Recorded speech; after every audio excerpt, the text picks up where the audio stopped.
பள்ளி சிறுவர்களிடம் ஓரின சேர்க்கையில் ஈடுபட்ட 2 இளைஞர்களை காவல்துறையினர் கைது செய்துள்ளனர்.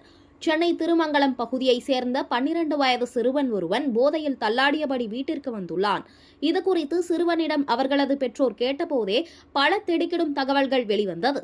அதாவது 2 ஆண்கள் தன்னை சிறுக சிறுக போதை பழக்கத்திற்கு அடிமையாக்கியதாகவும் பாலியல் அத்துமீறலில் ஈடுபட்டதாக கூறினான். இதனை கேட்டு அதிர்ச்சியடைந்த சிறுவனின் பெற்றோர் காவல் நிலையத்தில் புகார் அளித்துள்ளனர். புகாரின் பேரில் காவல்துறையினர் விசாரணை மேற்கொண்டதில் தன்னுடன் படிக்கும் சக மாணவனும் இதில் பாதிக்கப்பட்டிருப்பது தெரிய வந்தது. இதனையடுத்து அவர்களிடம் நடத்தப்பட்ட விசாரணையில் 2 இளைஞர்கள் மதுவை குடிக்க வைத்து போதையாக்கியதாகவும் ஓரின சேர்க்கையில் ஈடுபட்டதாகவும் தெரிவித்தனர். மேலும் இது பற்றி வெளியே சொல்லக்கூடாது எனவும் மிரட்டியுள்ளனர். இதனையடுத்து சிறுவர்களை சித்திரவதை செய்த பாரி அரசன் மற்றும் சஞ்சய் ஆகிய இருவரையும் காவல்துறையினர் கைது செய்து விசாரணை நடத்தி வருகின்றனர்.